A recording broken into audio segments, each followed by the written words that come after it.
Okay, so we start our course, which is Math 4119. Okay, and this is an introduction to numerical, okay, numerical analysis. Okay, so in the past, we've been looking at analytical methods when solving different problems such as integration, differentiation, okay, and solving linear equations, quadratic equations, and other equations of a higher order. Okay, so in this course, we mainly focus on numerical methods, okay? Numerical methods are suitable in the cases whereby analytical method is not easy to use, okay? You can't easily use it. So analytical methods are used extensively to solve many mathematical, I think let me just do this. Okay. Okay, I think I just need to do this. Okay. So analytical methods are used extensively to solve many mathematical and engineering problems. So these methods give results in terms of mathematical functions whose behavior and properties are often apparent, okay?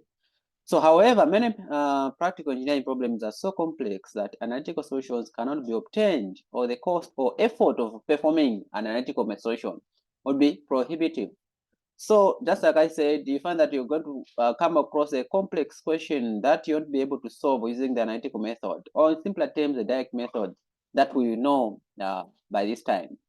Okay, remember that integration, and so many integration techniques, okay, use substitution, using the trig methods, trigonometric substitution, and all those methods, you guys remember. So we were using those analytical methods to solve such systems of, let's say, equations, or maybe integrating, differentiating, so on and so forth. Okay, but you find that you meet complex questions. Okay, so a very good example is a question which is given here. Okay, the arc length, you want to find the length of the arc of a sine function. Okay, so we have y is equal to sine x. Okay, so, and you're integrating from 0, we want to find the arc length, how long the arc is from 0 to pi. And after computing everything, you come up with this integral here, as you can see. This integral is very, very hard to do, okay? In such a way that you can't, you spend about 1 hour, 2 hours just to figure out how to integrate this. Okay, you're going to spend so much time just to figure out how you can integrate this integral here. Okay, so using analytical method, this will have some hindrance. Okay, you won't be able to integrate this. However, if we go back and apply numerical method, this will be very, very straightforward. Okay, and you're going to see this when we start looking at integration using numerical methods. You find that it is very, very simple to integrate. Okay, to do the integration of such a kind. Okay, but using the analytical method here, you've seen that you can't think of any method that you can apply to do the integration here. Okay, so but this integral is not easy to avoid, right? So numerical methods have most of the following characteristics. Okay, so you guys, I'm using the notes. Actually, these are the notes that you'll be using, of course. Okay, maybe if you be taught by Dr. Kikonko, these are the notes you'll be using. If you be taught by Mr. Chisha, these are the notes that he'll be using. Okay, unless otherwise, but these notes haven't changed for quite some time. Okay. All right, so I've seen one participant here, Bunda Kambi. Are you getting me? You may find that maybe I'm muted. Yes, I can get you. Okay, sure. So you've just joined. Sorry, because I've looked at the time. No one was joining. It's like people are busy today. So I just thought, okay, let me just record this session, and then people will be able to watch the recording later on. So I'm going to solve some examples here. So here I'm just trying to go through the literature. Okay, but examples, I'll be just switching to the whiteboard. I'll be able to solve them. Okay. All right. Sure. So why do we need numerical methods? Okay, I said numerical methods. They don't give you the exact answer, right? But you just try to approximate. That's numerical method. But analytical method gives you the exact solution. When you integrate, if the answer is 2, just be 2. Okay, using the analytical method, that by this time you know you did double integral last time, you did triple integral, you did different kinds of integrals, you did differentiation, you find that maybe you want to find the slope of a function, the answer just be exact, like 2 or 3 or 3 over 2 or something like that. That's the exact answer. So numerical method gives the exact value, but analytical method, we deal with approximating the value. We are trying to approximate. Okay, so numerical methods have most of the following characteristics. So the first characteristic is that the solution procedure is iterative. So what does this mean? Is that when you're solving, you need to do different iterations, or let's say for you to get close to the accurate answer, you need to do a lot of iterations. So you do the first one to be closer, the next one to be at least be close, just like that, until you get as close to the actual answer as possible. So that is what we call iterative. Okay, so with the accuracy of the estimated solution improving with each iteration. So every time we do the iteration, we are getting closer to the actual answer. Okay, every time we do the iteration, you're getting closer to the actual answer. You get to see what this means. Okay, as we are trying to solve an example. Okay, so as I said here, the solution procedure provides only the approximation to the true value. Okay, the true but an unknown solution, and you have to put this in mind. Okay, every time you're solving a problem, you may not know the answer. Okay, you may not know the answer. Let's say we're integrating x, the integral of x from 0 to 2. You may not know the actual answer. Okay, but with this method, you are trying to improve. Okay, you are trying to improve your approximation. Okay, so you're getting closer to that unknown value, and you begin to notice that, okay, I think the unknown value should be between this and this, right? Because every time you do the iteration, you find that the change just be small. Okay, from the previous value, the change just be small. Let's say, for example, the answer is 12.5. Okay, and then if you do the first iteration, it gives you 12.01. Okay, do the next iteration, give it 12.1.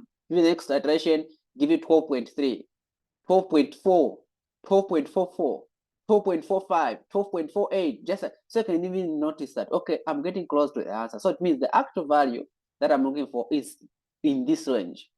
Okay, so that was what we call converging. If you are doing those iterations, you find that you are getting values that are close to each other. That is convergence, isn't it? Okay, but if the values are far, and that maybe the first value gave you 100, the next value give you 2, the other one give you 1,000, then that is diverging, because you can't tell which one maybe the answer. Okay, whether you're getting close to the answer or not. Okay, so, and the other property here is that you need to know the initial estimate. This is very, very important. Okay, this point is very important. All the times you need, okay, to know an initial estimate. Okay, you'll be given, let's say sometimes some problem, they'll give you just an initial estimate as 0. Okay, starting from 0, and then you start improving that 0, getting close to that value that you're looking for. Okay, so an initial estimate is required. Okay, depending on, in fact, this one will be given most of the times. Okay, in the problem, the initial estimate will usually be given to you. Okay, so this is also so important. Okay, so every time you want to use a numerical method, the initial estimate is usually required. Okay, next, the solution procedure is conceptually simple. Okay, very simple. They're not complicated things. The only thing that people complain about in this course is that it's the iteration method is quite tedious. Okay, that's the only problem. That's the only drawback of this. So the solution procedure is conceptually simple, with algorithms representing the solution procedure that can be easily programmed in a digital computer. In fact, you can solve this problem using those programs that we know, for example, C++ or MATLAB. Okay, you can solve them by using those loops. Okay, we've learned about loops, right? Where it will be iterating depending on how many iterations you need to carry out. If you need 100 of them, you're going to write that simple program. It's going to show you, give you about 100 solutions. So it will be iterating. So yeah, you can actually program this. Okay, so those guys who are good at C++ or MATLAB, they can solve such problems. Okay. the solution procedure may occasionally diverge from rather than converge to the true solution. So I will explain this, what it means here. Okay, the solution may either converge or diverge. Convergence, I mean that you find that every time you are solving your problem, okay, the solution that you are getting, they're so close to each other. Okay, so that is converging. But diverging, you find that they're not even getting closer to each other.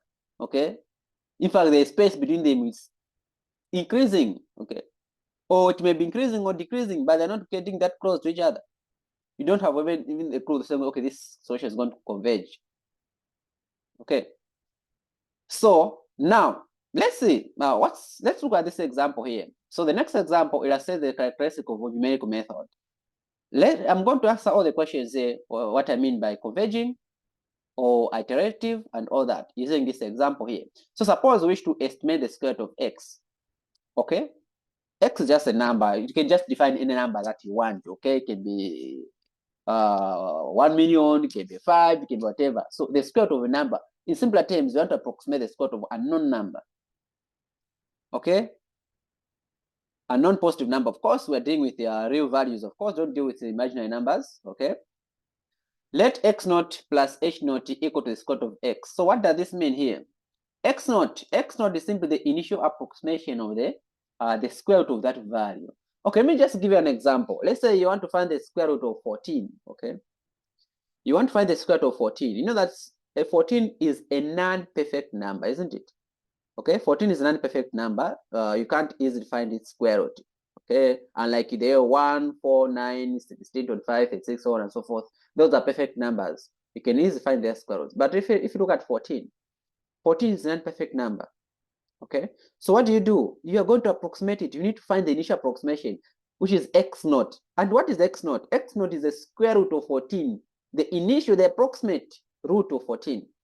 So how do you get this x naught? If you look at 14, you look at the value which is a perfect square number, which is closest to 14.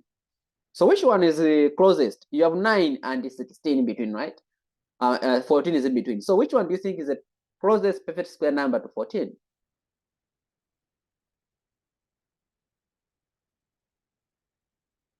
Hello, I have a participant, right? So this question actually goes to the participant who is here.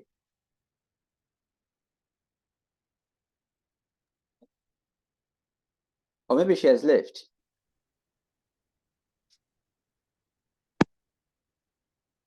Bunda. Yes, I'm still here.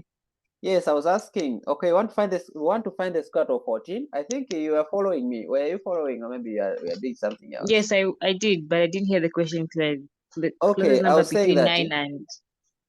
Yes, I was saying between 9 and 14, between 9 and 16.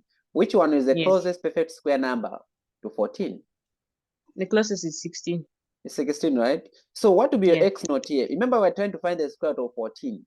So what would be your x naught? 16 is actually in fact, let me just switch to the whiteboard. I think this will help, right? Let me just do this. Yes. Let me just switch to the whiteboard. Oh, where is it? That. So please make sure that you write this. So if you have somewhere to write, or maybe because maybe you may not be able to watch the video later on. You have other things to do. Okay, so let me stop sharing and then I share the screen. Okay. Okay, so this is a whiteboard. Oh, it's a blackboard. I'm using black, of course, not white. Okay.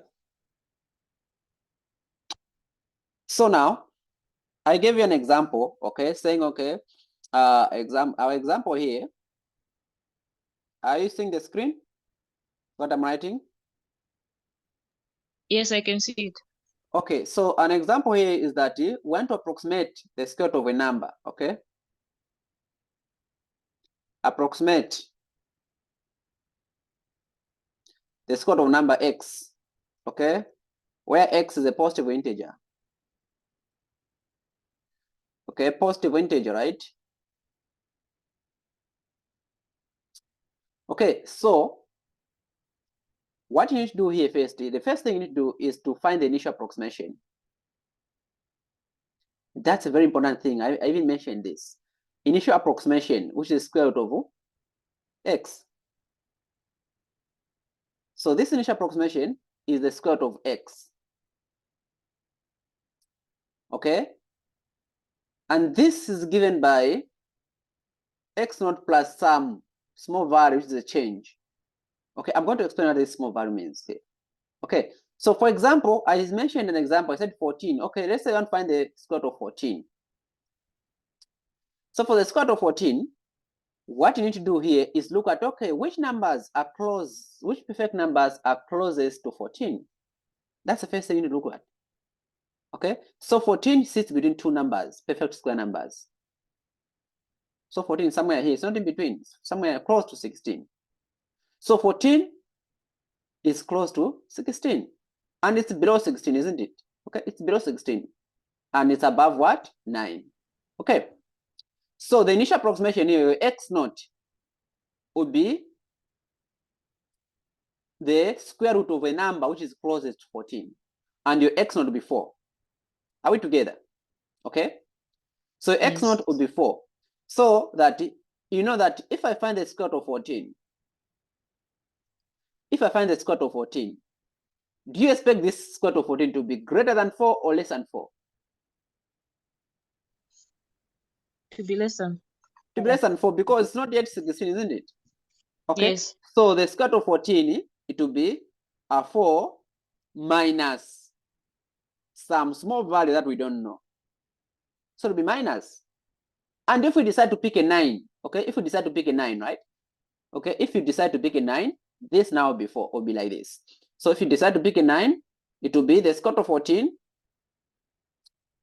Since 14 is above 9, so you're going now to get the square root of the initial approximation now becomes what? 3, isn't it?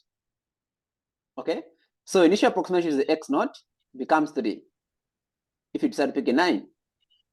Okay, now since 14 is above 9, so we're going to add some small value, which is h naught. So this h naught is simply the point something we are looking for, because now the square root of 14 is 3 point something. So your point something part will be represented by h naught.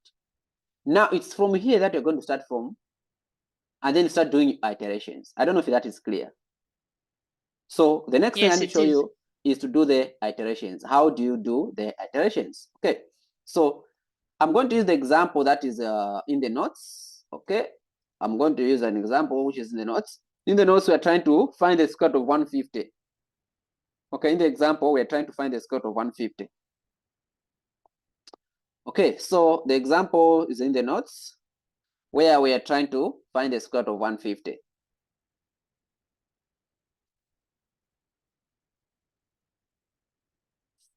Okay, we're trying to find the square root of 150. Okay, so the first thing is to create a general formula. Okay, remember that there are two things that we know here. So I'm going to write this in this form. So this let 150 be x, which is a known number, and this will be equal to the initial approximation plus some small number h. And I explained what this h means here. Okay, h is just that number that comes after point, that long decimal number. Because this is a non-perfect square number, you know that it's going to be some number point something. So the point part is presented by h naught. Okay, so the goal is to find this h naught. Every time you'll be required to find this h naught. It's very important. Okay, so now what I'm going to do here, I'm going to square both sides of the equation. Okay, I'm going to square both sides of the equation. Okay, so after squaring both sides of the equation, remember that x is a given value. Don't forget that x is the given value, but this value will be changing at some point. Okay, anyway, let's see. So this will be x root x squared. The square root and the square will cancel out, remain with x.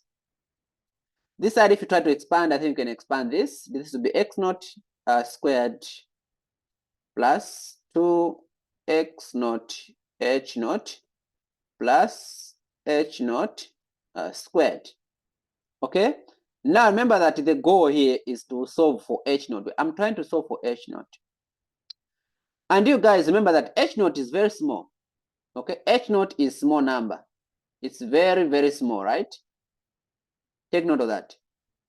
Is the font okay, or I need to increase the font? Are you able to see properly? Yeah, the font is okay. Okay, Just the font don't is go okay. smaller than this. I mean, as in, can I increase or just this is okay? Just this is okay. Okay, okay. So H naught is small. And I said H naught is a less than 1. It's a point something. And you guys, you know that what happens if you square a number which is less than 1? What happens to it? For example, let me give an example. What if you square 0.5? What does it become? It become what? 0.25. What has happened to the number? And if you square 0.25, it becomes 0.0625. What is happening to the number? Becomes smaller. Yes. So the square, if you square a small number, which is less than 1, it becomes smaller. So this means that since we say that H naught is small, meaning that this guy here, this guy which is squared here, approaches 0. So you can assume that. Okay, since H naught is small and the square of that number becomes smaller. Okay, so we can assume that this is almost 0. Okay, so that what you're going to remain with is just x is equal to x naught squared plus 2x naught H naught. Okay, so this is what we have. Now remember that the goal is to solve for H naught. Okay, so I'm going to make H naught the substitute formula here. So H naught, so this is 2H naught times x naught. This is equal to x minus x naught squared, and then divide both sides by 2x naught. This will be H naught is equal to x minus x naught squared over what? 2x naught. Now remember that x, just a minute. Okay, let me just go back to this here. Where was I? Okay, I was here.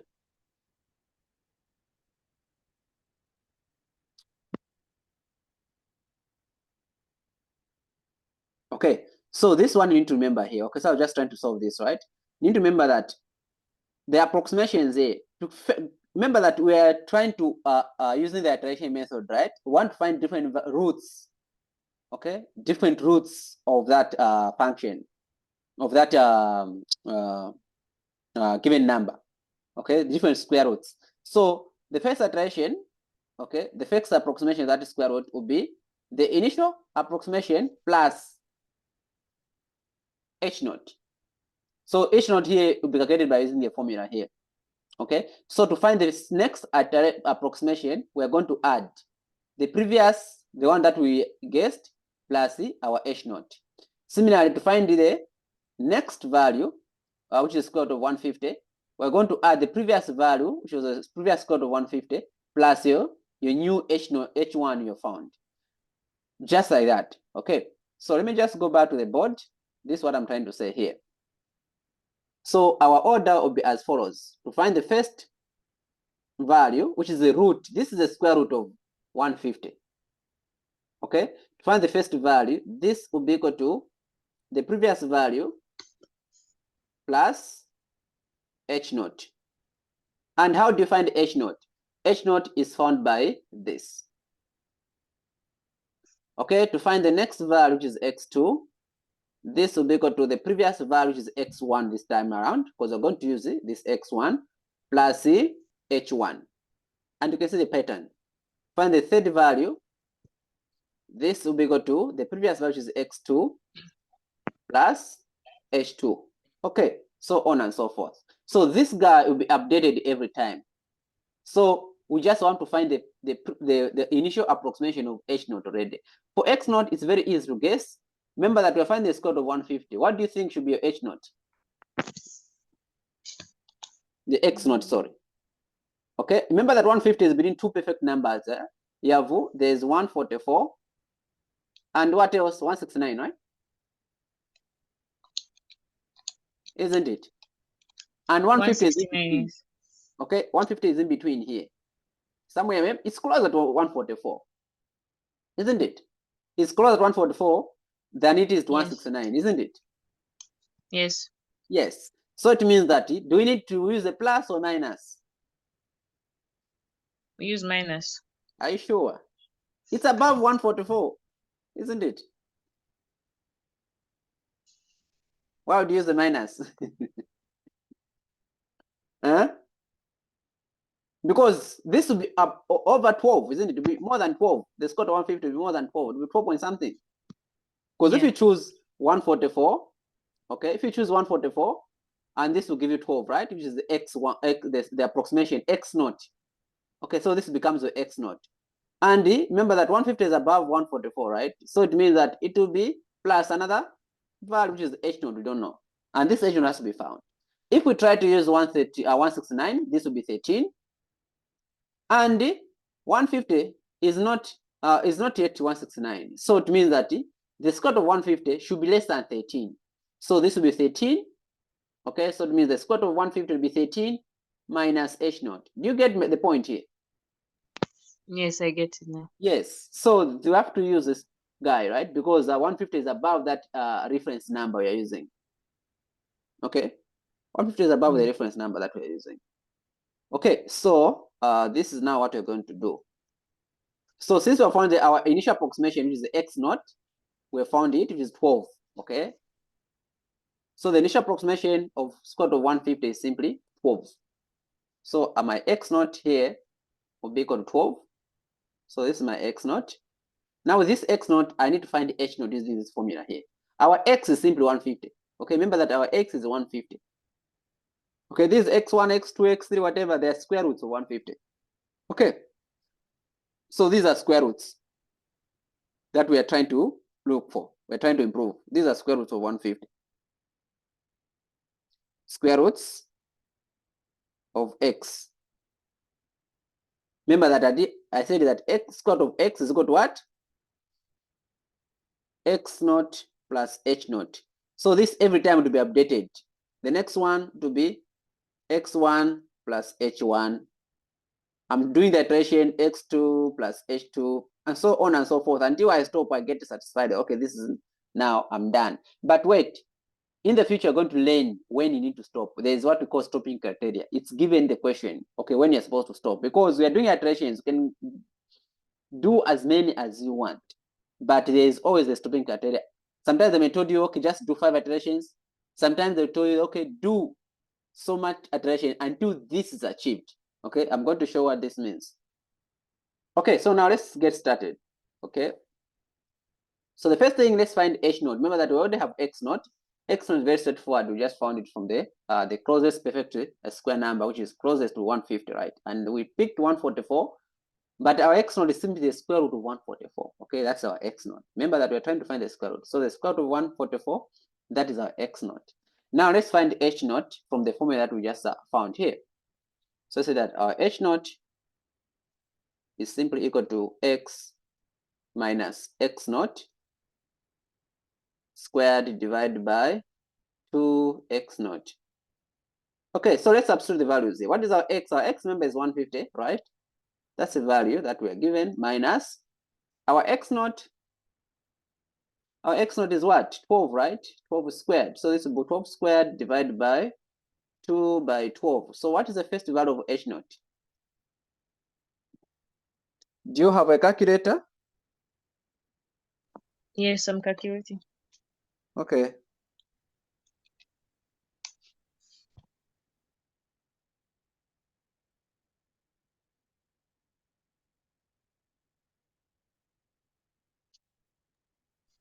Zero 0.25. 0 point what? 25. Okay, 0.25. Okay. Good. And then the next one would be what? So it means now this, you can now use it to find what? X1. Okay, you can use this guy to find the x1. Remember that x1 is simply what? X naught plus h naught, right? And this will be equal to, what is our x naught? Remember that our x naught is simply 12. Our h naught is 0.25. So it means that the first approximation for the square root of 150 is simply 12.25. Okay, this is the first approximation. But okay, the square root of 150 is about 12.25. Okay, if we do the next one, this number will be improved here. So now let's look at the next one. Let's find x2. So remember that x2 will be equal to what? x1 plus h1. Okay, we've already found x1. x1 is this value that we found, but now we have to find h1. And how do you find h1 now? Okay, so h1, we're going to use this formula again. This will no longer be h naught now, to be h1. So how are you going to write it? This will be h1 will be equal to x minus x1. So this, instead of being x naught, now becomes x1 squared divided by twice x1. Are you following me? Hello? Is there anyone who is lost?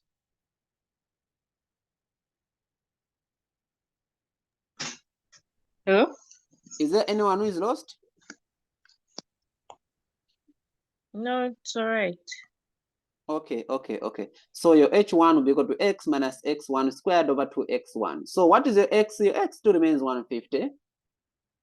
Okay, x2 remains 150. Now what is your x1? Your x1 is simply this number at 4.25 now. That is your x1. You have to update it. So this value will always be updated. Okay, that value will always be updated. So 12.25 squared divided by, okay, divided by twice times 4.25. Okay, so how much is that? Can I code this in MATLAB? Let's see if this can happen. So I have x naught. Please find for me how much you found.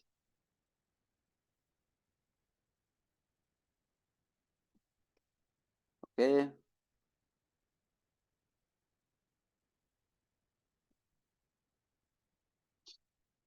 How much have you found?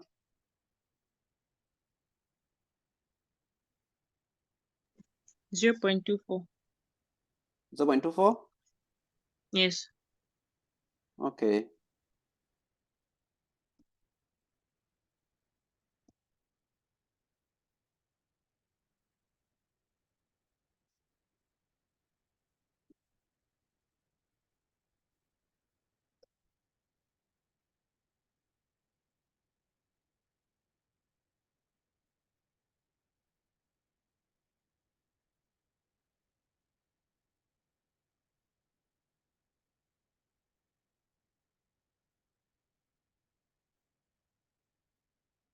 Okay. Oh, all right. Okay. X naught. This is a, to code this.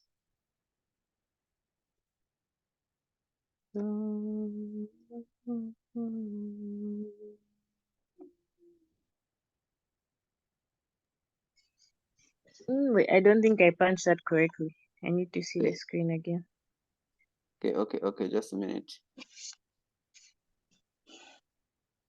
Here is the screen. Okay.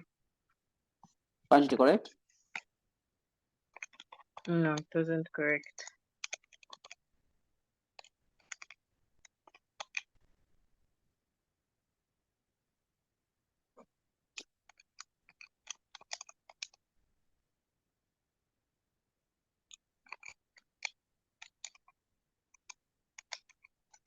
You get my calculate. It's like I'm suffering. So 150 minus 12.25 is squared divided by 2 by 12.25.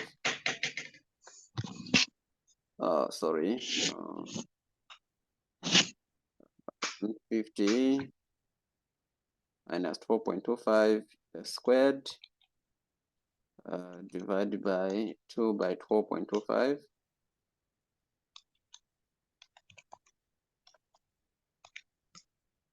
Negative 0.025. Negative 0, 0. 0.025510241 or something like this, right? Yes. And then we have now to find the x2. Remember that x2 is simply x1 What does that negative mean to you for H1? It means that the previous value had exceeded, like, this guy has to start reducing. You see? No wonder, because we're going to add a negative, so have to reduce this guy. This guy has to be reduced to have gone beyond. Okay? So if maybe this guy was less than what is required, this one was supposed to be positive. Okay. So our x2 will be equal to x1. What is our x1? Our x1 was 4.25 plus h1. So our h1 is negative, so it's more like we are subtracting 0.0025510241. So say 12.25. So say 12.25.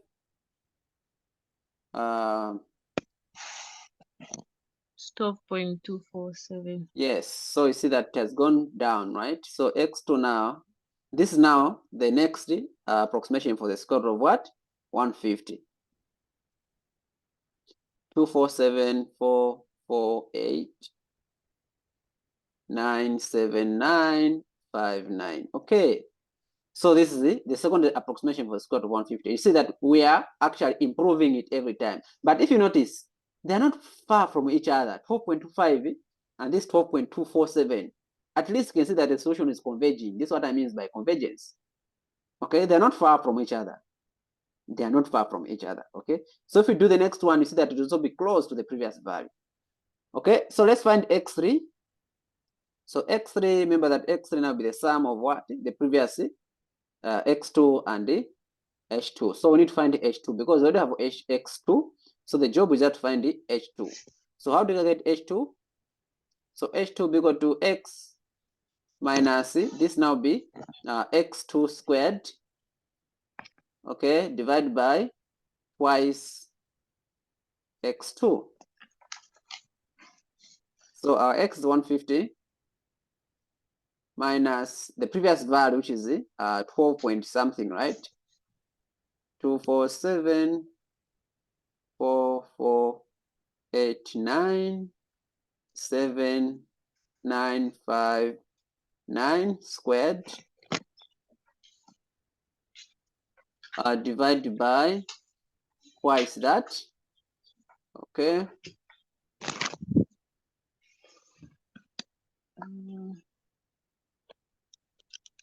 So you can put that value in your calculator. In fact, you have already stored this value in your calculator. So just write the rest, and then wherever you want to put that, just put the answer. Press on the answer function in your calculator. You don't have to type the whole of that. I hope you get my point. Yes. Yes.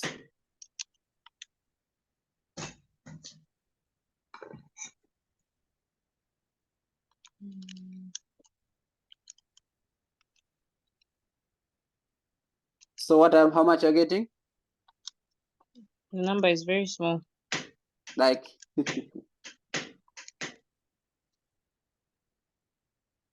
how small is it?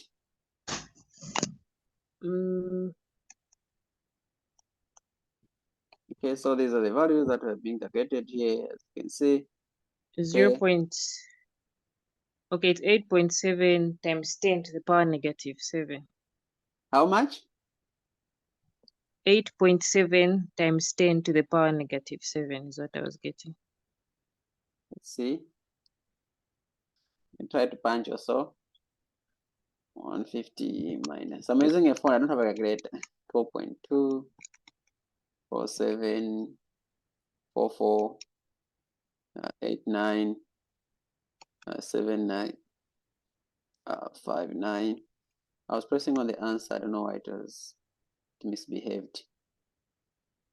Then 4 times 4.247 44 89 79 59. No, but me, I'm getting this value. It's negative. It's a negative. 0.0. How many zeros? 6 zeros. 256. 265, miss 265. 67. Anyway, it's okay. So that's your H2. So you see that you can now find your X3. So X3, you're just going to get this value, 4.247. 448. Wait, for this question, were the number of iterations given? No, it wasn't given. So how we it's know? just more like an example, just trying to show you how we do it. But Okay. the rest of the questions, most of the times you'll be given the what? The stopping criteria, when you're supposed to stop. So you can find what the answer is, so you can continue, so on and so forth. And if you punch in the calculator, you find that the square root of 150 is about what? So you can finish. It's about 4.47. So the square root of 150 in the calculator is about 12.247.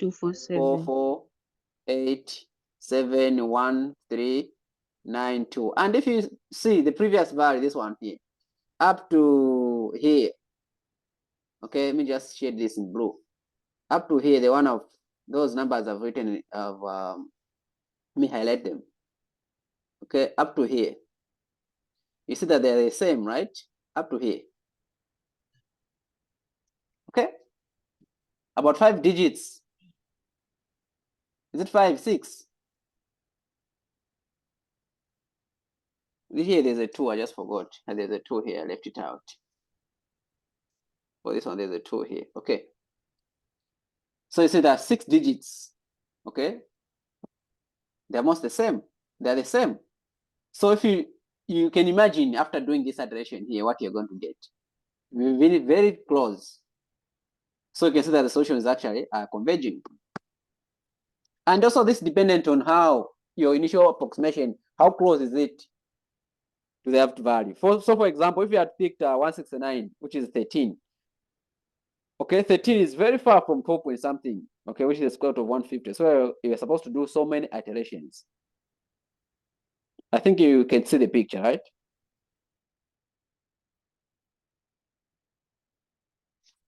Hello? Yes, you can see it. Yes, yes. So that's what numerical analysis is all about. Okay, so now let's proceed. Let's look at the next thing here. Okay, so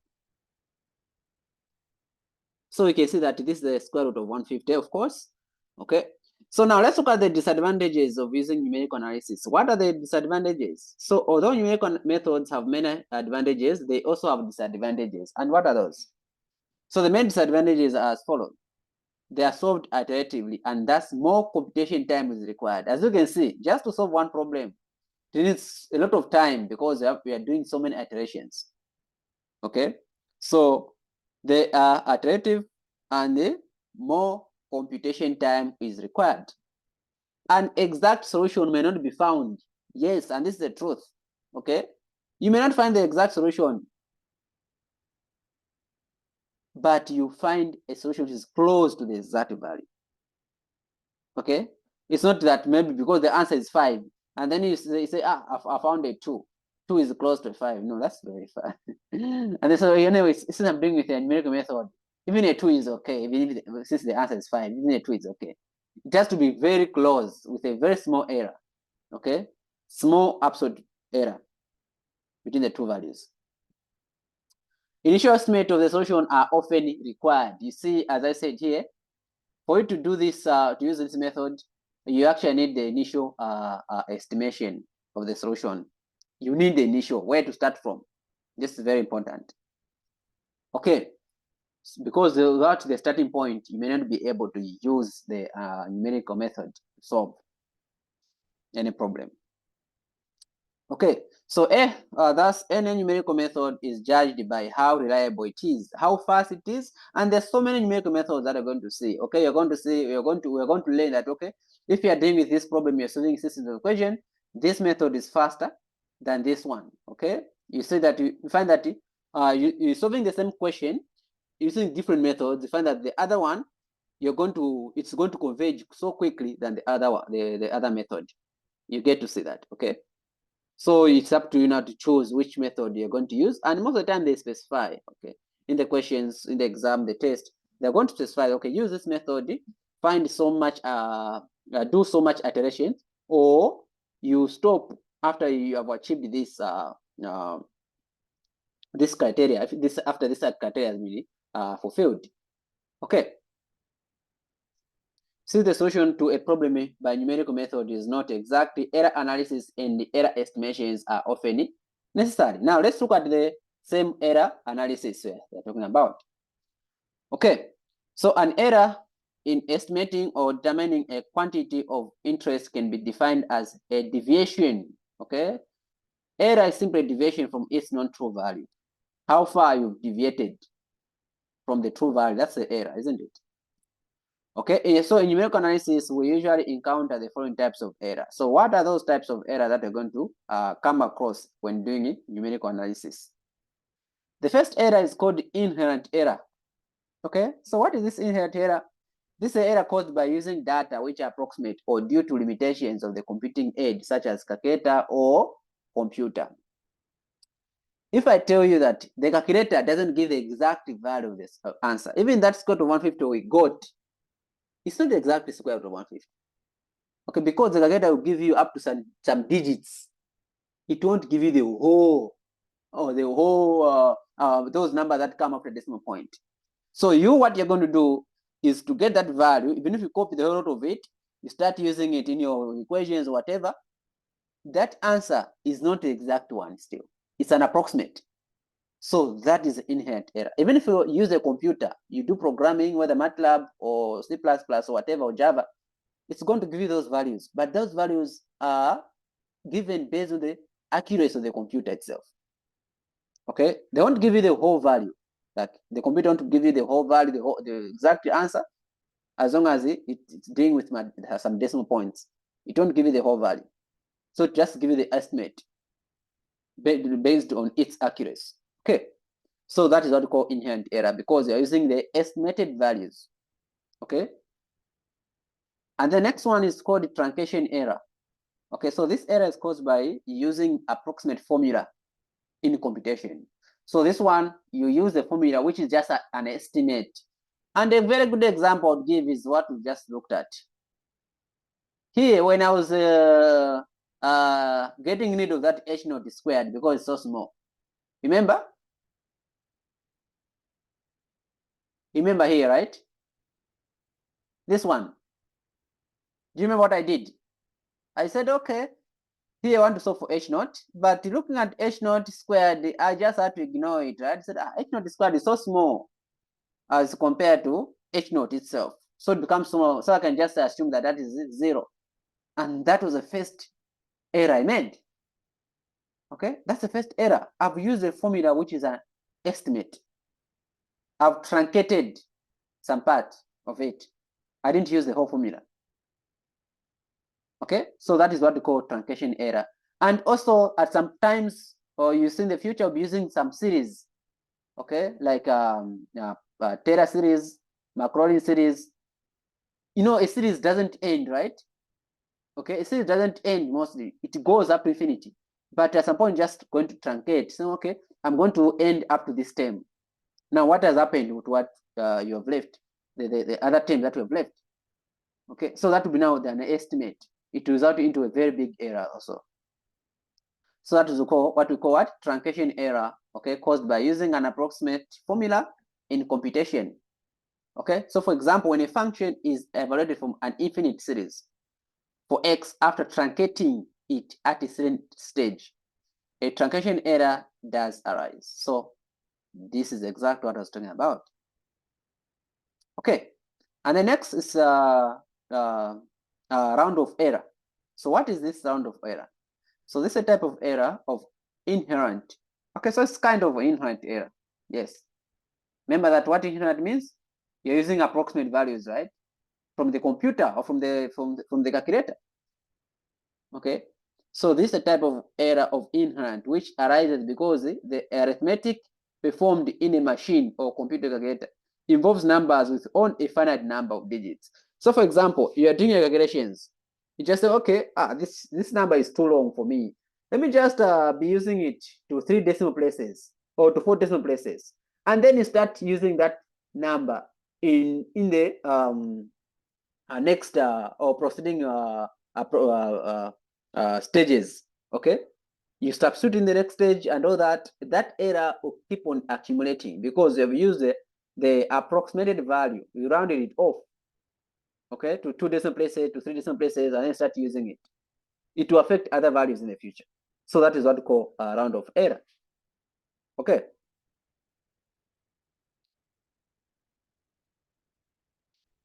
And then the last type of error is called the propagated error. So please, these you need to know them because I've seen some questions, especially test one. Test one was usually, I like some definitions. Okay, they'll ask you define those kinds of errors and all that. So it's very important that you understand what each of them means. Okay. And then propagated error, you see that this is the error which arises because there was an error in the preceding steps of process. Okay, so let's say you and I are doing some calculations. Okay, let me just go back to the board. Okay. Let's say, for instance, you and I are doing some calculations that just like I was doing here. Yes, just like I was doing. Remember when I was substituting these values here? Okay, let me do this. Oh no, wait, chill. Just a bit. Okay. As I was substituting this value of x1, okay, I came back here, substituted x1 here, and then I found this value here. Instead of me writing 12.25, I swap this, I write 12.52. Okay, and I'm going to get this value here. It won't be the same as this one, right? 4.52 minus this guy, it won't be the same as this value here. But you notice that after finding this x2, because I'd used 4.52, I'm going to do the same x2 in here, which is, that was, I mean, it was substituted wrongly somewhere in the, I mean, doing the some calculations that I already did. Okay, maybe in the next step, second step, third step, whatever. But because of that, I'm going to use it even here. I'm going to find x3. That x3 now is going to carry the error that happened when finding x2. Okay. Similarly, here, since I'm going to use something that, you know, it had an error at some point, I'm going to use the same thing again to find x4. Just like that. So the error that I made just here, because of these numbers, instead of me writing 4.25, I've written 4.52. It's going to propagate to other values that are going to come in the future. Is that clear? Yes. Yes. So this error is which arises because there was an error in the proceeding steps of process. It's cumulating now. Okay, it's cumulative error. So all the times when you're doing in this course, when you're solving problems, make sure that you avoid this propagated error. It's very easy to make that mistake. It's very easy. Trust me. You are dealing with these numbers full of decimal values. Okay, low decimal values. You just swap at some point. Okay, instead of writing 5, 2, you write 2, 5. Instead of writing 1, 3, you write 13. I mean 3, 1. Okay, maybe in those numbers. Then that error will keep on accumulating. Okay, because remember that you'll be doing iteration. These solutions are iterative.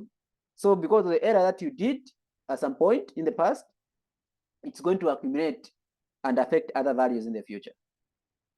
Okay, so all these errors, you're going to see them. Once you make just a simple mistake in one of them, you find that even your answers will be affected because remember that we're doing iterations.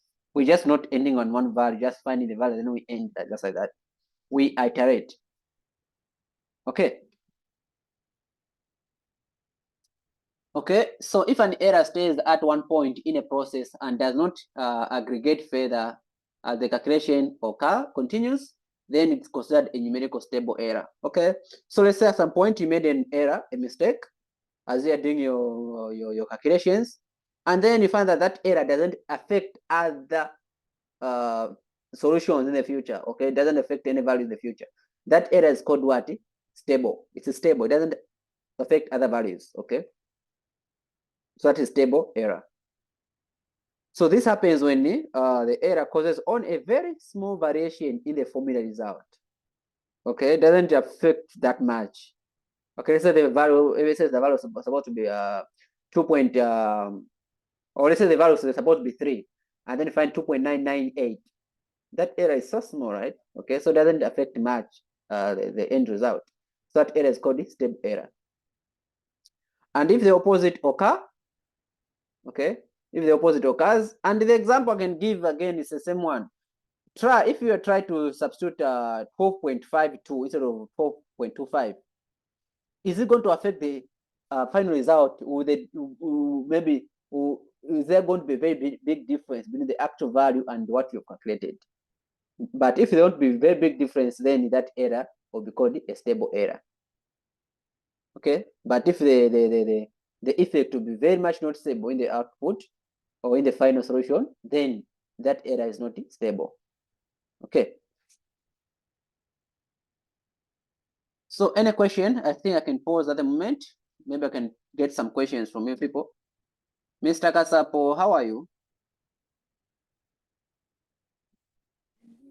All right, Amit, how are you? I am good, good, good. You just joined us. Yes.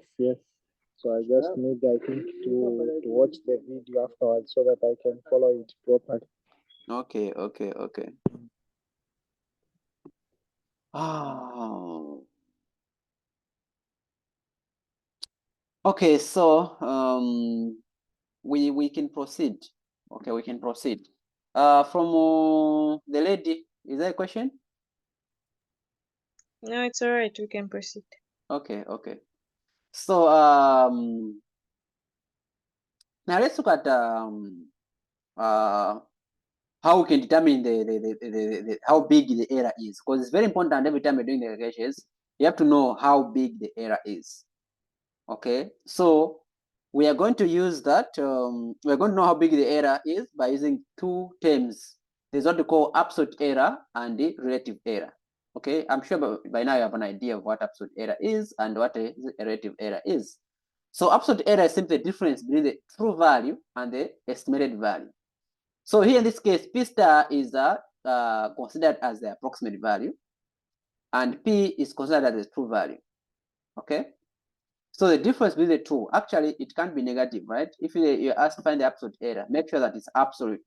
You don't have to include the negative. Whether the estimated value is bigger than the actual value, if the difference between the two is negative, make sure that you put them in the modulus, okay, to convey that negative. So it's that's the difference between the approximation and the actual value. So as you can see, it's P minus P star, where P is simply the actual value, P star is the approximated value. So this one gives you absolute error. And if you want to look at the relative error, okay, relative error is simply the fraction or the absolute error divided by the true value. So this, remember that this value here on top is absolute error. If you divide by the true value, which is P, then you get what is relative error. Okay, and then often this relative error is given in percentage, where you have to multiply by 100%. So this is what we call the percentage error. Okay, relative percentage error. So multiply the relative error by 100%, you get it in percentage. In fact, most of the errors are given in relative as relative errors. Okay, because the best way of determining how big the error is by finding the relative error. Okay, to be given as a percentage, 3%, 4%, 5%, just know that is a relative error. It just tells you the fraction between the absolute and the true value. Okay, so you know what approximation, true value is generally not known in which case the value is replaced by the best available estimated of the true value. Okay, please pay attention to this. Okay, every time you're doing numerical calculations, you won't be able to know which one is the answer, what is the true answer. Of course, this is the reality. Okay, in this course, you won't be given that, okay, the true answer is this one, now do the approximation, estimate it to see if you're approaching that value. That's not the case. You won't be given the true value in the reward. You don't know, because they're trying to solve the problem. So you can't have the solution already. Okay, you can't have the solution already. So how do you calculate the relative error in that case? Because you don't know the true value. You're only going to find the approximate values during each iteration. So you can find the relative error by using this method here. The present value that we found, minus the previous value divided by the present value. So the present value represents the true value now in this case. Now let me just take you back to that example that we had. Here we didn't know what was the true value because we didn't know the actual square root of 150, isn't it? Here, let me just take you back here. Remember that we had x1 as the initial approximation, and then x0, and then we found x1. We didn't know what was the true value for this case. I repeat, we had x0, we said it's 12, right? And then after doing the next iteration, found x1, which is 4.5. Here, okay, the present value is the true value. The previous value is what? The approximated value. So you can find the rate of error. Rate of error will be equal to the difference with the two. The present value minus the previous value. Present value is 4.5. Is it 2.5, right? Not 5. Minus 12. Divide by 12.5. 12.25 times 100%. This is how I can find the rate of error. Okay. Similarly, if you want to find the rate of error in the next stage, now the rate of error will be equal to what? What will be your present now? Your present value will be x2, meaning your approximated value is the previous value, which is x1, divided by x2 times 100%. Just like that. Next one, what? x3 minus x2 divided by x3. x4 minus x3 divided by x3. In simpler terms, you can find the rate of error by this. Okay, so this is the rate of error if you are dealing with those approximations that involve iterative methods. This will be the present root minus the previous value. So previous is Pn minus 1, okay?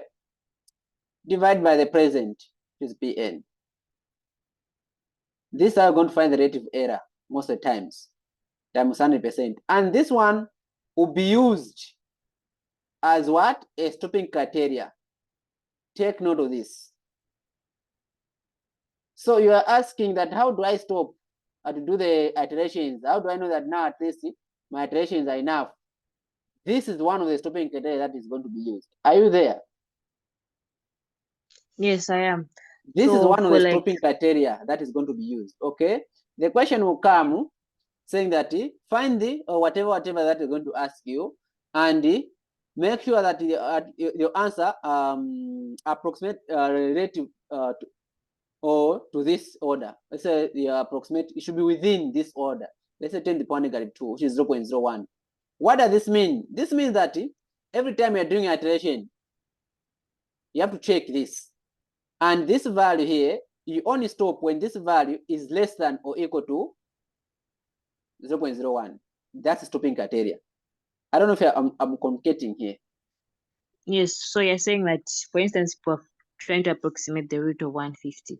Yes. After each iteration, we should determine the relative error. Yes, so you have to make sure that you only stop when this value here is less or equal to 0.01. That's a stopping criteria. Okay. Yes, so you're using relative error for you to stop. Okay, so this is one of the stopping criteria that will be given to you. Okay, so this is one of the stopping criteria that is given. Some questions, they just tell you, okay, do 3 iterations or 5 iterations. That is straightforward. Okay.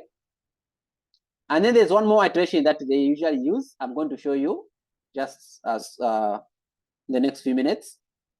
There are about 3 of them actually that they usually use the iteration, stopping criteria in this course. So one of them is relative error. The other one is just telling you direct that just do so much iterations. Okay. Yes. In fact, relative error is the most common one. Even the next one I'm talking about is just in the different form, but it's also relative error. Okay. So let's look at the next one here. So this will be used as a stopping criteria. The present value, which is now representing a true value. The previous value now it's representing the what? The approximated value divided by the present value. So this is the rate of error, and it should be less than or equal to whatever a value you'll be given in the question, saying you need to stop after this. Okay, so every time you're doing the iteration, you are checking that condition. Okay, I hope that is clear. So the relative error is generally a better measure of accuracy than the absolute error. You need to know that. For you to know which one is more accurate than the other, relative error is better than the absolute value, than the absolute error. Okay. So you want to compare two values, and you have to know which one is the better approximation. Relative error is the best. Okay. I think these are straightforward here. The questions, the questions say, determine the absolute error, relative error, and percentage error when approximating P by P star. Do I need to do this? Or just for the sake of records that I did? No, they look straightforward. Okay, maybe for the sake of question our two. friends are not around. What do you think? No, I think question 2 is the one that looks like we can go through. Okay, sure. So, okay, I'll just solve one from here, just for the sake of our friends not around. So let me just do this. I'm going to copy this question to the whiteboard. Is it a blackboard? Okay. For the sake of our friends who rely on this recording. Oh, it's not copying. What do I do now?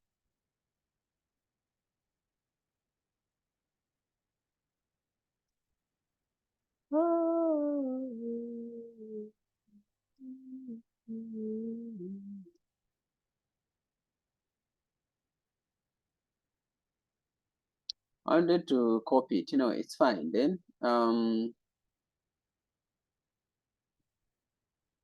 me do this. Let me stop sharing at the moment. And then we go back to that. I think I'll be able to capture it now.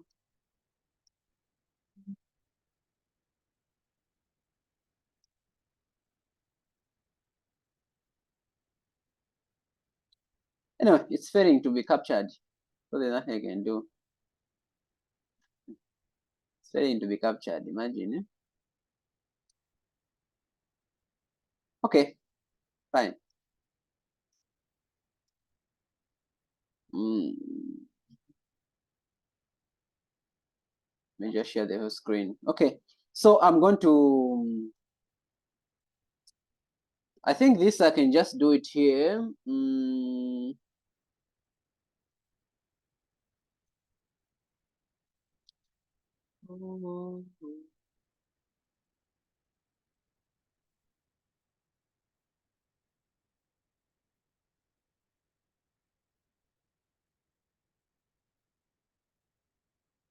Okay, so you have to find the relative error. Okay, absolute error. Remember that absolute error just be equal to, I don't like this board.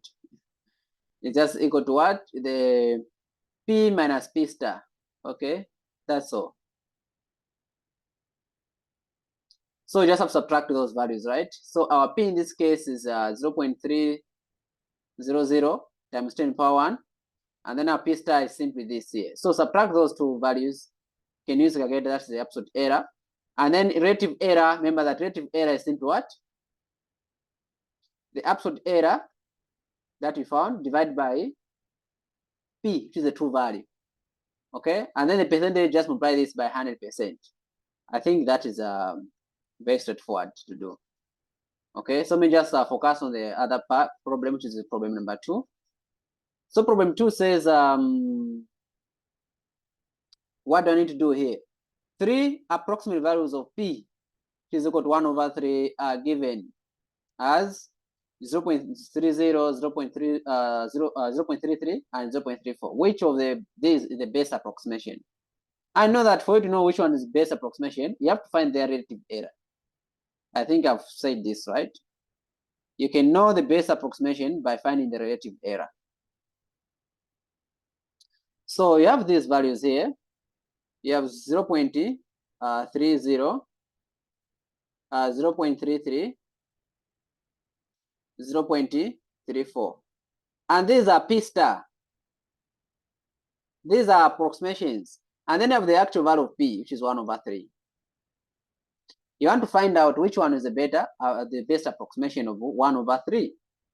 Okay, so you can only do this by finding the relative error. That's when you can know which one is the best approximation. So relative error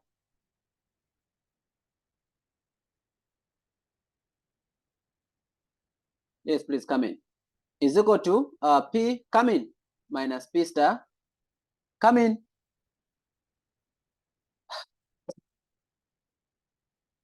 I'm saying come in. Okay. So P minus P star, okay. Yes, Mr. Go that way. And then divide by P, right? So this is the relative error. And if you look at, you can just wait for me. I'll be done soon. So if you compare, if you see those, you know which one is a P, okay, which is 1/3. So someone please do that math for me. 1/3 minus P star, which one first? P star we're looking at, let's look at the 0.3 first. So I can find its relative error. And then divide by 1/3. How much is that? 0.1. 0.1? Yes.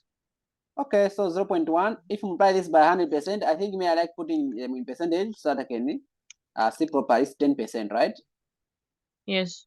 Okay, so that's 10%. And then the next one, we are going to use the same P, which is 1/3, or we are using 0.33.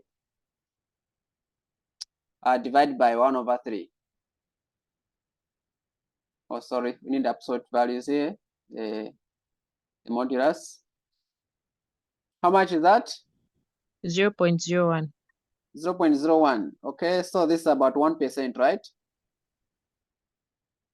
Times 100%. This is 1%, isn't it? Yes. Okay, and then the last one. The last one, we have 1/3 minus 0.34.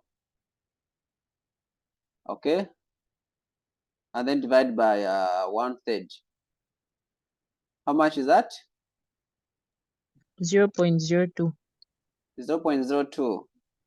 Okay, and then times 100%. This is 2%, right? Yes. So which one is the best approximation of 1/3? So the one with the smallest relative error is the best approximation. Which one is that? 0.34. Are you sure? 0.33. The one with the smallest relative error. Yeah. Yes, the one with 2%. 1% and 2% was great. 1%. Oh, there's 1%. There's 1%, yes. Oh, okay. Yeah, then 0.33. Yes. So 1%. So 0.33 is the best approximation of 1/3.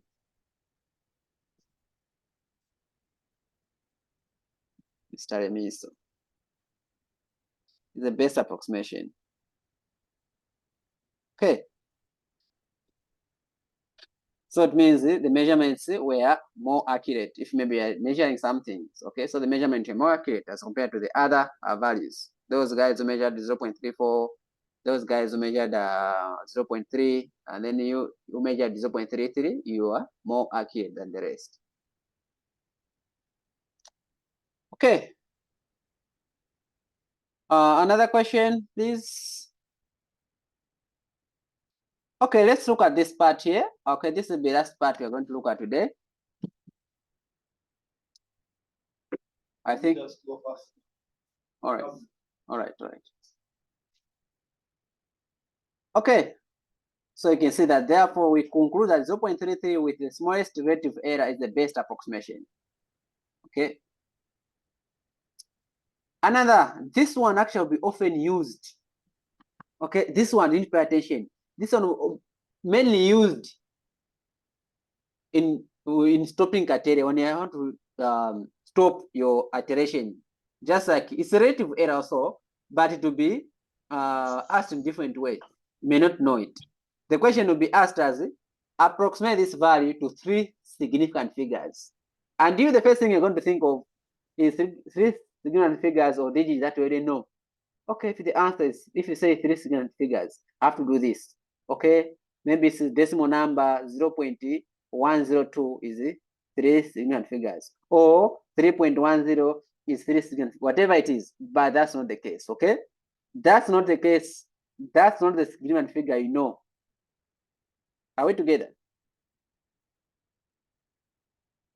Hello? No. Can you That's not explain that again? That's not the significant figure that you know. The question will ask you that estimate whatever, if it's solving the equation or whatever it is, to 3 significant figures, 4 significant figures, 5 significant figures, 2 significant, whatever it is. But the first thing you're going to think of in your head is that, okay, those significant figures that I know, okay, let's say the number like this. What I'm trying to say is this, okay? You know these significant figures. Let's say, for example, if I have 1.23, how many significant figures are here? 3. 3, right? That's what you know, isn't it? If I say 1.0, Yes. 1.1102, how many are here? 4.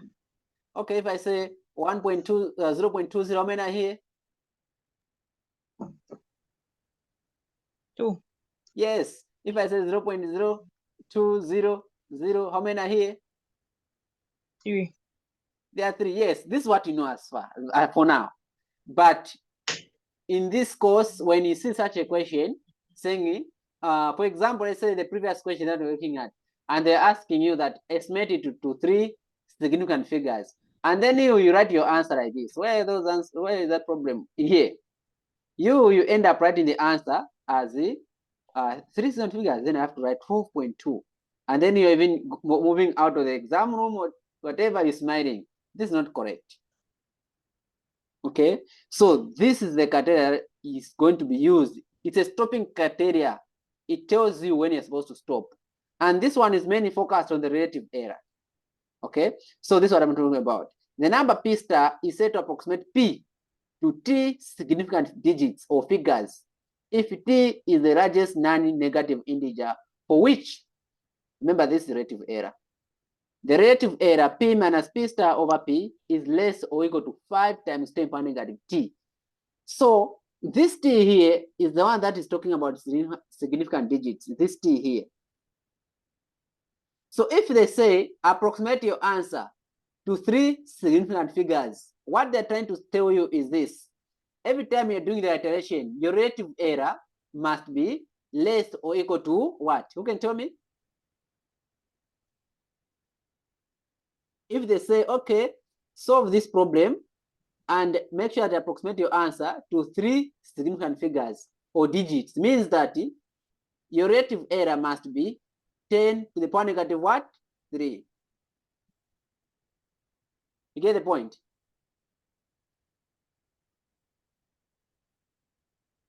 Hello? Let's do an Yes. example. Then So what I'm trying to say here, you may be asked a question, okay? Saying, okay, this problem here, solve it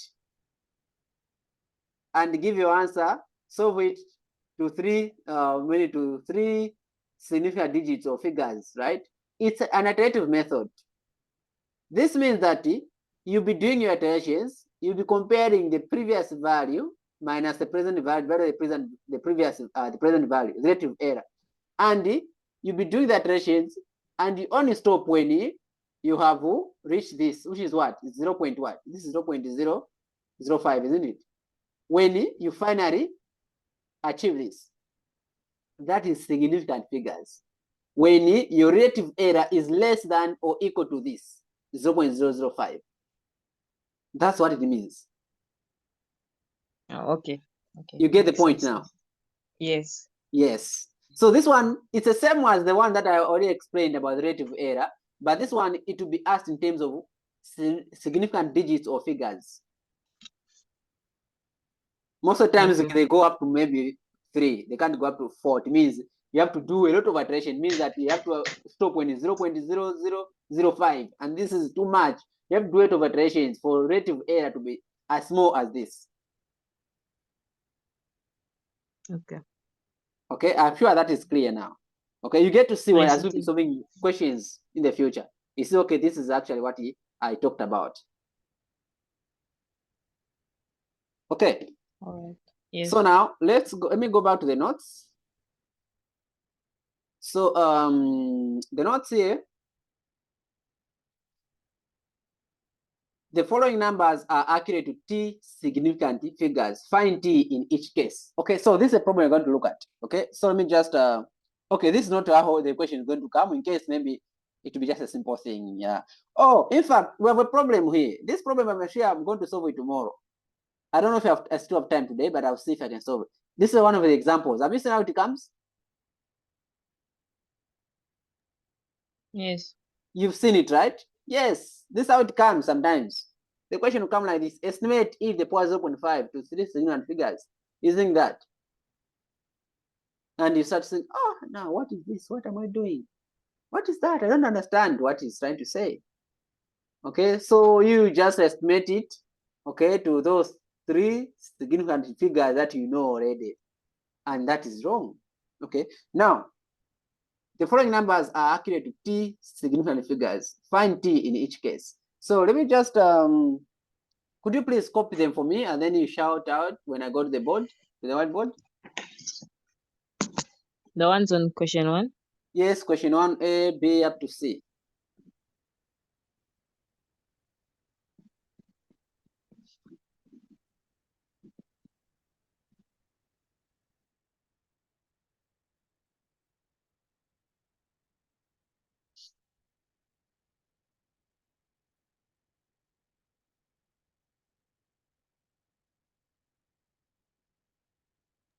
Okay, I've copied them. Okay, okay. So I'm switching to the whiteboard now. Oh, I think I'll stop using the microphone. My battery is low. I need to plug in there. Using almost the same port. Okay, so let me just do this. I remove it. That. Oh. Okay. Can you hear me? Yes, I can. Okay, okay. We probably continue now. And I think maybe my voice has changed. Okay. So okay.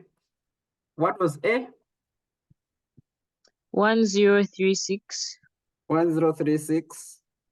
0.52. 0.52. Plus or minus 0.01. Okay, so for now, you give me the next one is fine. Let me solve this one. So find the value of t. Remember that we're trying to approximate. We have to make sure that this p over p minus p star over p is less or equal to 5 times 10 the power negative t. So I want to find what this t is. Okay, that's a job. Now, what is this? This 0.05, 0.01 is absolute error. This value is given here is absolute error.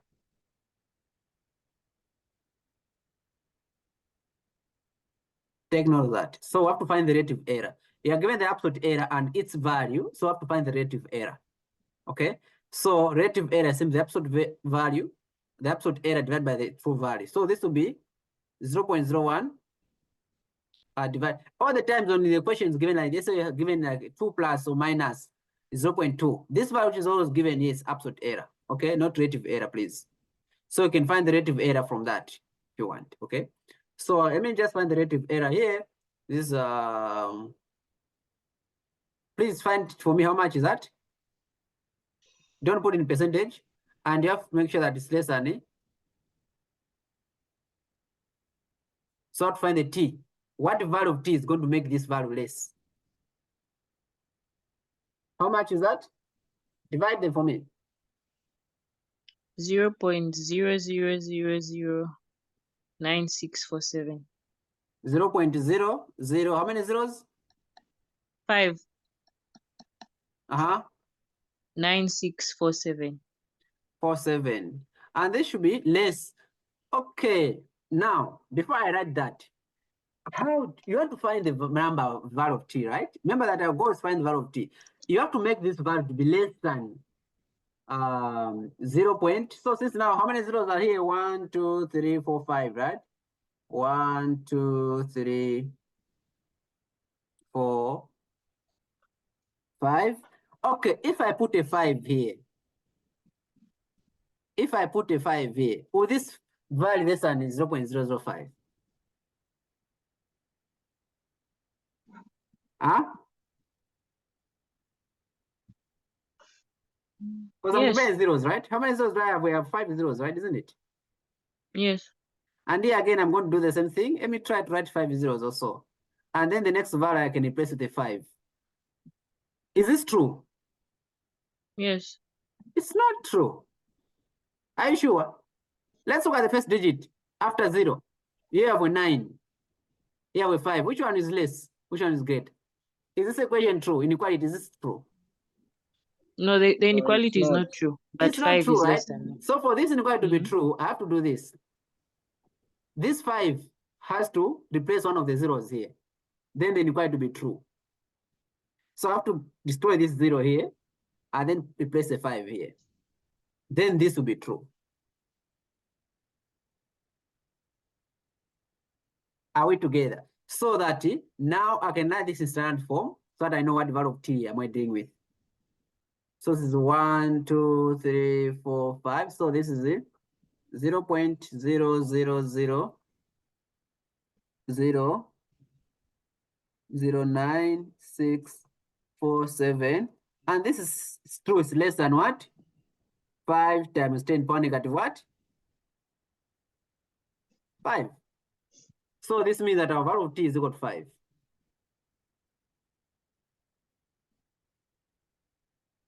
So first of all, write this the way it is, right? By dividing. And then now the value that we're going to write here of 0.0 something 5, it should be greater than that. Okay?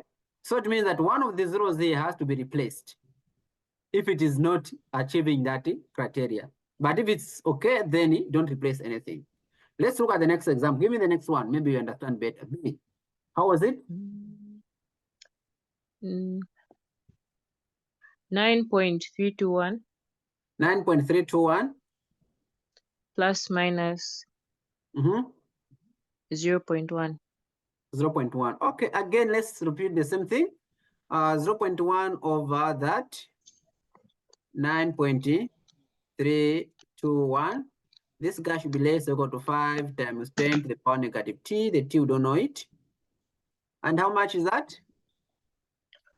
0.107. 0.01. 0.01 0728. 0728. Okay, and again, now I can write this in terms of zeros. Okay, how many zeros do I have from here? I have 1 0 after decimal pointer. So again, let me also write. If I write this as 0.0, since there was 1 0 and then I put a 5 here, is this true? Okay, so Yes. 0 here, yes, 0 here, yes. Okay, now let's look at compare the values, the actual numbers now. Okay, it makes sense, right? Yes. Yeah, so this one, there's no debate about it, isn't it? So it means that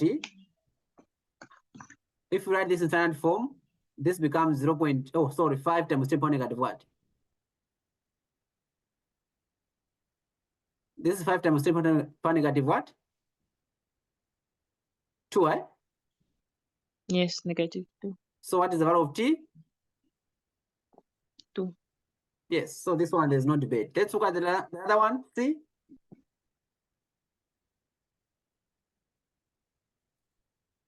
C, give me C. 0.05 0.05 plus minus 0.01. 0.01. Okay. So again, let me also find the relative error for this. This should be less than 5 times 10 power negative t. Divide that. When you divide it, how much? 0.2. 0.2. Okay. And then here again I have 0. Okay, so now in place of 2 here, since there's no another 0.0 something, I can put a 5 here. It's fine. Okay. Solve this, right? Now I'm comparing the first numbers. Is this making sense? Is it true? Yes. Yes. So this is same as what? 5 times 10 to the power negative 1, eh? Yes. Yes. So our T is equal to 1. As simple as 1. that. Do you have any other question again? Do you have a D? No, that was the only one. Okay, I'll That get was my the own last one. so that people can understand. Okay, so I have 9, 3, 2. Just clear our meeting. Yes, sir. So the T, we are not assigning it the negative sign. No. T, just read the number here. Or Okay. it's just supposed to be. Oh, Yes, yes, yeah. Plus or minus 0.0, let's say 5. Okay, find this for me. So let's I've just added an extra one for the sake of understanding, eh?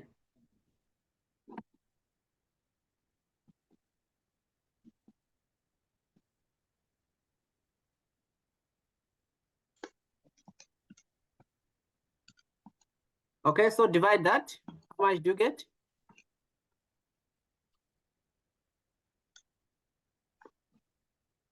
Zero point 5 zeros.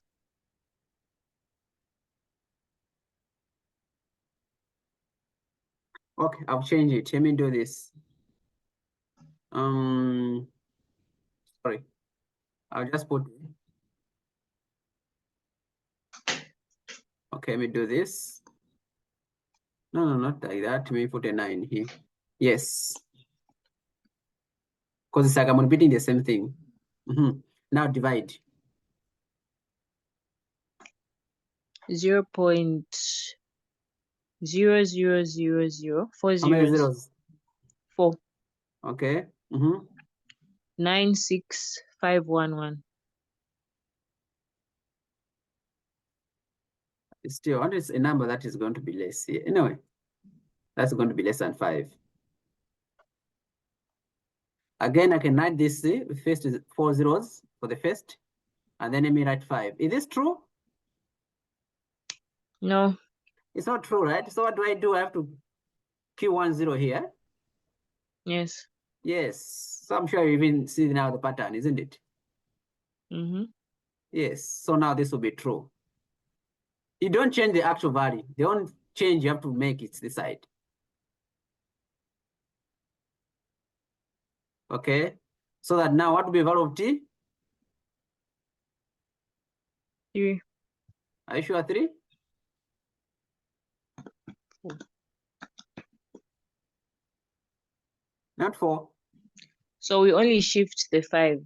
Yes, After. remember I have to write this stand form 1, 2, 3 until your decimal point comes in behind 5, right? Yes, 5 times 7 negative 4, isn't it? Yeah. Yeah. So T is equal to 4. I'm sure that is straightforward now. Yes, it is. Yes. Mr. Mulenga, any question, please? The latter part ya last understood. Okay. Mapesi tiche kwa mene tengetamisa huko tizankhala pansi tizapitamo. Okay. Okay, now let's look at this one. I think this one is going to make you understand better. Estimate that to 3 significant figures using that expansion.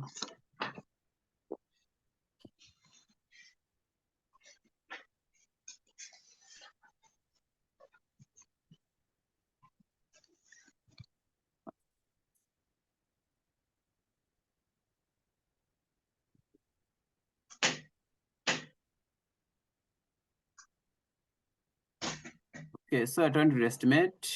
Okay, this one, right? Let me just go back here. So what to estimate? E to the power x, e to the power 0.5, right? So the first thing you need to do is to write the Maclaurin series for this, Maclaurin polynomial for this. Okay, and this expansion, I think this will talk about next time. I think, no, let me just end it here because I need to mention Maclaurin thing. Anyway, since this part is not me talking about that, let me just do it. So the expansion for this, okay, This is how I expand it. I can show you how you do it. X power 3.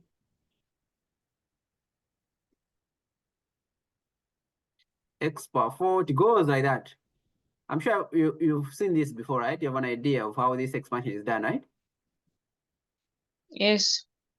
Mm-hmm. Second, is Wait, this so second we year? can be asked to determine Yes. the Maclaurin series on our own. Yes, exactly.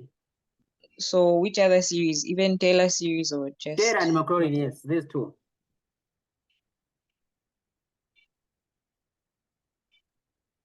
Taylor series and Maclaurin Okay. series, these two you can be asked, yes. Taylor series is you'll be given X naught, right? The value, but Maclaurin says it's X naught is equal to 0, isn't it? Yes. Yes. So the expansion for this is actually equal to this, Mr. Kasap. In case for Maclaurin series, I don't know if I've swapped the two, but I think I'm very sure.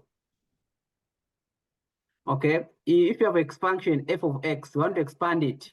This is equal to f of at 0, okay, plus f prime, the first derivative of x, the function divided at 0, plus the second derivative of the function, evaluating this at 0, and then times x, this times x, sorry.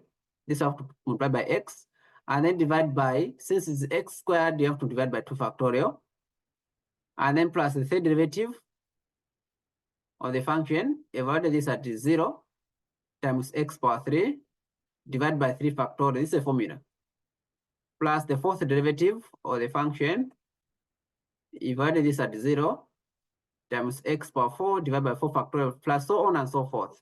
So this is how these ones are achieved. Okay, this is how it was calculated, this one. So you can see that the first one is 1 plus x squared over 2 factorial, plus so on and so forth, to xn over n factorial. I don't know whatever n ending 1 million or 1 million factorial, whatever. It doesn't end. It's a series. So that's how the expansion was done. So I'm not going to expand that, but I'm just going to focus on the question at the moment. So your e to the power x is equal to 1 plus x plus x squared over 2 factorial plus x power 3 over 3 factorial plus x power 4 over 4 factorial. You can continue plus so on and so forth up to x power n over n factorial. Okay, like that. Now we're trying to approximate e to the power 0.5, right? So in this case, we are trying to approximate what is the value of e to the power 0.5 to 3 significant digits or figures. So what you need to do here, this is 0.5 is the value of x that you can substitute in this polynomial. Okay, so remember that we are approximating this to 3 significant figures. So what you need to do here is to do the iterations. So the first thing, it will be the first iteration. So I'll call that as P naught. So P naught will be equal to the first term of this series, which is just 1. Okay, the first term of this series is just 1. That is the P naught. That's the first iteration. Okay, the next iteration will be P1. So P1 will be equal to now the first term plus the second term, which is 1 plus the second term, which is x. And with this value of x, this value of x is the value that we are using here to approximate 0.5. So it means that your P1 will be 1 plus 0.5. So this will be 1.5. The next one, the next root is P2. P2 now will be these other terms plus the third term, that will be a P2. So this P2 will be equal to 1 plus x squared over 2. And if substitute the value of x, remember that the first one was already 1 plus 0.5 plus 0.5 squared over 2. How much is that? Could someone punch for me?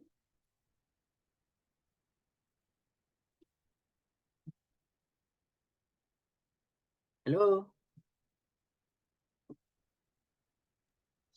1.625. 1.625. 625. 1.625. Okay. And you can also find P3 in advance. So what is P3 in advance? Know that P3 in advance will be now. In fact, here what you can do now, you don't have to stress. Just add this plus the next term, right? I think you can see it. Just add P2 plus the next term that comes after you did that addition. That will be what? X power 3 over 3 factorial, right? Isn't it?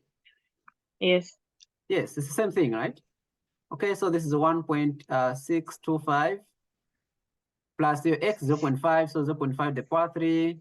Remember that this value keeps on reducing, 3 factorial, and this is equal to what?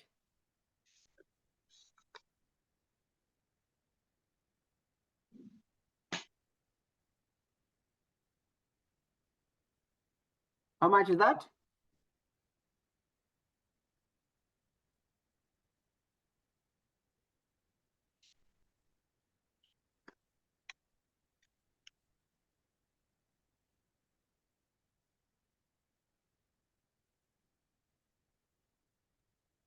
Yatawa.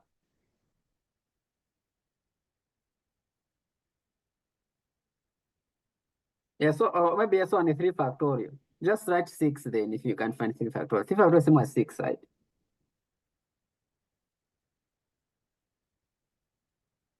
So this is 1 point what? 6, 4, 5, 8, and so many 3s, right? So on and so forth. Now, you can find P41 just like that, right? Now, what I'm trying to say is that, remember that you want to find the root. Which one of these is the root that approximate that to 3 significant figures? And like I explained that for you to do that, you have to make sure that this criteria is achieved. The present value minus the previous value, right? The present value minus the previous value divided by the present value must be less than or equal to, remember that we are dealing with 3 significant figures, which is 5 times 10 to the power negative 3. Or in simpler terms, this is what? 0.005. Okay? So we are now trying to check. So what is it? So remember that you need to, for you to do this, you have to need two values. So we're going to start with P1 and P0. So P1 becomes your present value, P0 becomes your previous value, and you check that criteria. Are you following? Yes. So P1 is your present value, P0 is the previous value divided by the present value. Is this true? Is this guy going to be less than or equal to 0.005? Is it true? Let's check. Is it true? No. It's not true, right? Because this one you are getting 0.333 something, and this value is greater than what? So we have to go to the next one, right? We can't stop yet. If this was true, then the answer was going to be your present value, which is 1.5. But since it's not true, then you have to go further. So now the next one will be between 1 and what? P1, right? Isn't it? Yes. We're going to check between P2 and P1 now. Okay.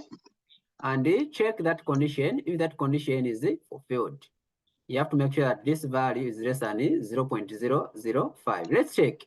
What was P2? 1.625. Yes, 1.625. Okay, so I have 1.625 minus the previous value is what?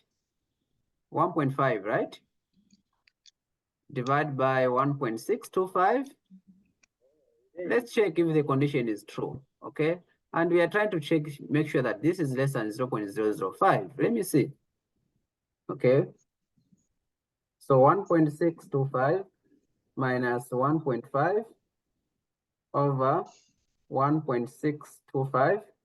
And this is the Okay, how much is this? 0.0763, whatever, blah, blah. And this value is greater than 0.005. So we're not done yet, okay? And then the next one will be between P3 and P2. I think this is straightforward, no? Is it? Okay, again, I have to check that this is less than 0.005, okay? And then what was our P3? Did you find our P3, which is this long value here? Okay, this long value here. Let me see, can I copy this value? It's too much, okay?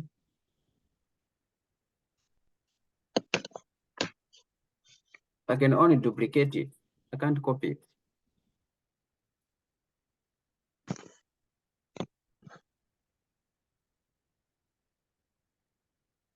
It's okay then. I thought I would copy it.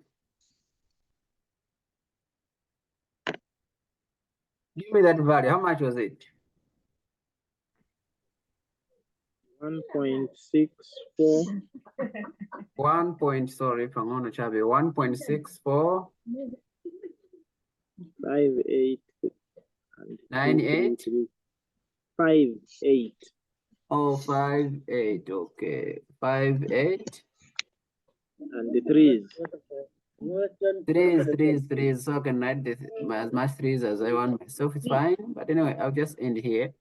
And then minus P2 is 1.625 divided by the same value. Again, is 1.64580. How many threes did I put here? I put 6 threes. So I should also make sure that I put 6 threes here. And let's see, is this achievable? Okay, let's see if it's achievable. So 1.6458, and then threes, how many threes? I put 6 minus 1.625 over 1.6458. 3. Okay, and this is still, it's giving you what is 0.012 658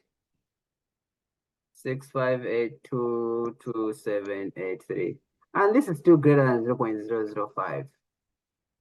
Okay, this is still greater than 0.005. So let's add more. So we're supposed to find even P4, isn't it? Yes. Yes, we're supposed to find P4. So P4, remember that P4 be now, we are going to add this guy, 1.6458333, whatever, plus, which term we're going to use? X power 4 over 4 factorial, isn't it? Over 4 factorial. So let's substitute that. So this value, I'm not going to write it, plus 0.5 to the power 4 over 4 factorial.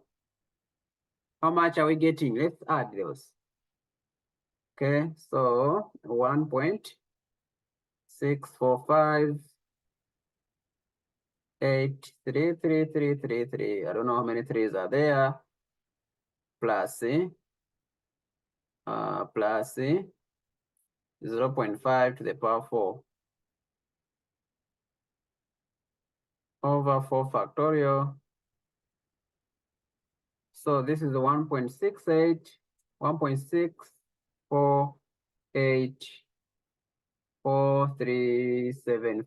and this now the value I'm going to use as your current whatever. This now be P4. Remember that the relative error of P4 minus P3 divided by P4, and this should be less than 0.005. Let's check. So our P4 is 1.6484375. Our P3 said is what? 1.6458333. 3, 3, 3, 3, 3, 3, whatever. How many 3s which are there? And they divide by 1.6484375. Let's check if that is less than what we want. So 1.6484375 minus 1.645833333. Okay, divided by 1.6484375. So this I'm getting it. Now it's done, isn't it? I'm getting is 0.00157977885. And you can see this is indeed less than 0.005. So now you can stop here. This is how you stop the doing the iteration once that condition is reached. Okay, so it means that your solution, now of a to the power 0.5 is equal to that value, is approximately equal to this guy, which is what? P4, which is 1.6484375. And you can get a calculator and confirm that if it's in that range. So let me just try it. 8 to the power 0.5.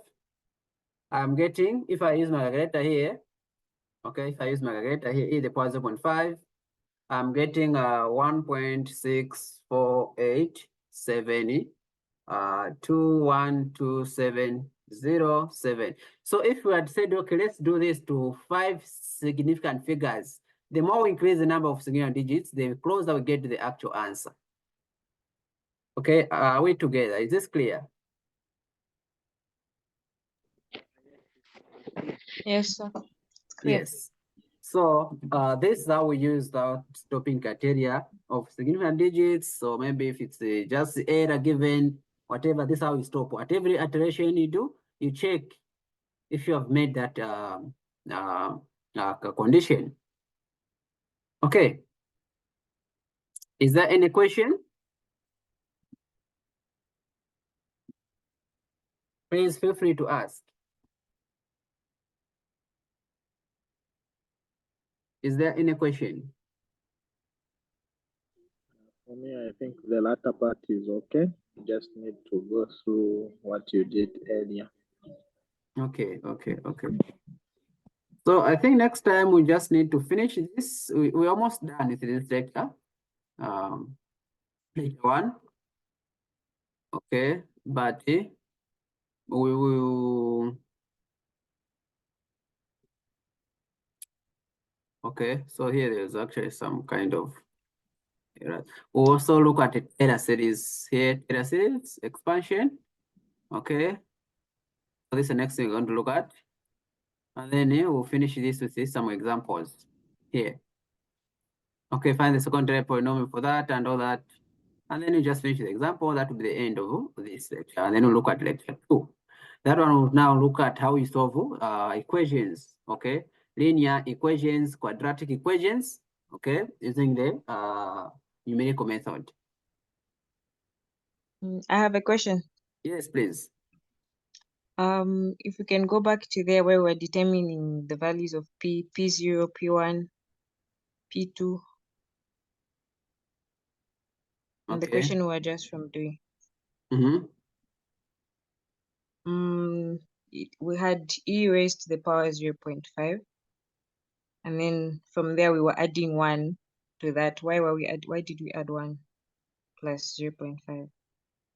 Remember that I was trying to remember that we are trying to remember this is a series, right? So series has got so many terms. Okay, so you pick the first term, okay, the second term, the third term, just like that until you reach that criteria. So the first term here is the term that I pick when I substitute 0.5. So that term is simply 1. in that series, in that expansion. I'm sure I've seen it, the expansion of that Taylor series. And then the next term will consist of the previous term that you had as the next one. That will be the next value of P. No wonder we had to put 0.5, because why did I put 0.5? Remember that it was 1 plus x. And what is our x? Our x is simply 0.5, the number which is raised to. Yes. Okay, so this is P1. Find your P2 now. P2 now will be equal to what? P1 plus the next term. So this 1 plus 0.5, this is 1, this is P1 already. Plus the next term, which is the squared over 2 factorial, which is what we have here. And P3 will be what? 2. So this whole thing is P2 now. As the next term, which is 0.5 to the power 3 over 3 factorial. This is what you get. You've seen the pattern, right? Yes, I've seen it. Then to find P4 also, okay, whatever, to find P4 here, P4, P3 remember is up to here. Plus the next one, which is this here. So we're going now to use these guys and now start checking the conditions. From these notes here, they are checking the condition at every point to find the value of P. Okay, but me first I have to find them and then start checking the conditions. The same thing. Okay. Yes. Yes, I was just wondering where that x came from. So x is actually given one. We're trying to approximate e to the power 0.5. What is e to the power 0.5? So 0.5 is simply x. Yes. Yes. So the expansion of Okay. the series itself is actually given the question, which is this guy here. E to the power x. Okay, x can be any number. In fact, this one you can use it to approximate a number you want if e is raised to. So okay, e raised to power 1. Remember, e raised to power 1, just e itself. It should give you that value, which is 2 point something. So you can be trying.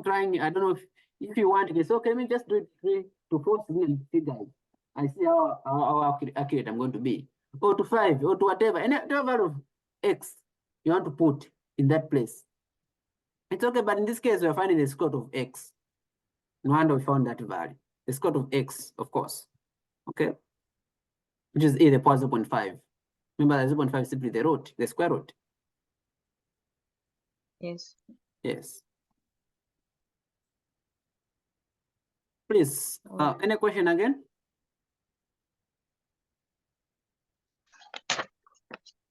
Any other question? No, I think that's it for me. Maybe. Mr. Kasapo, no question, right? I'm okay. At least I just need to go through once again. Okay, so I'm going to share this. Do you have these lecture notes already? No, Yes, I have them, but share. you can share in case other people in the group don't have. Okay, I'll share in the group. Okay. People have a good day. All right, thank you. Same, Sure. have Are a we good meeting day. tomorrow? Yeah, I will communicate. And what time? Okay, we're going to meet. I'll communicate. Okay. All right.